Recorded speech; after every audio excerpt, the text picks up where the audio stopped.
આગ લગાવવા માટે આવનાર સમયમાં આપણા ખેડૂતોનું સંગઠન જરૂરી છે. આગ ક્યાં લગાવવાની છે? આગ આપણા દિલમાં લગાવવાની છે. આગ ક્યાં લગાવવાની છે? આગ યુવાનો માટે, ગુજરાતના ખેડૂતો માટે, ગુજરાતની મહિલાઓ માટે અને ગુજરાતની તિજોરી લૂંટી રહેલા ભ્રષ્ટાચારીઓને અંકુશમાં લાવવા માટે થઈ અને આપણા દિલમાં આગ લગાવવાની છે.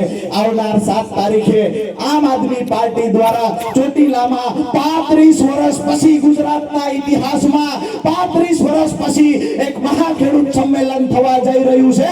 ત્યારે એક ખેડૂતના દીકરા તરીકે મારી યુવાનીના 8 વર્ષ મેં ખેડૂતો પાછળ ઘસ્યા છે. લાખો કરોડો રૂપિયાની કમાણી મૂકી અને ઈસુદાનભાઈ જ્યારે ખેડૂતના ચરણે આવ્યા છે ત્યારે અમે તમને વિનંતી કરવા આવ્યા છીએ. આવતી 7 તારીખે વરસાદ હોય કે તડકો હોય, આ લડાઈ આપણા બાળકોના ઉજળા ભવિષ્ય માટેની છે. આ લડાઈ ખેડૂતોને ખેતી બચાવવા માટેની છે.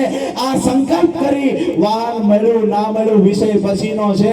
ગમે તે વાહનમાં લટકાય ટીંગાય કે પછી હાલીને આવતી 7 તારીખે ચોટીલા પૂગવાની તૈયારી રાખજો.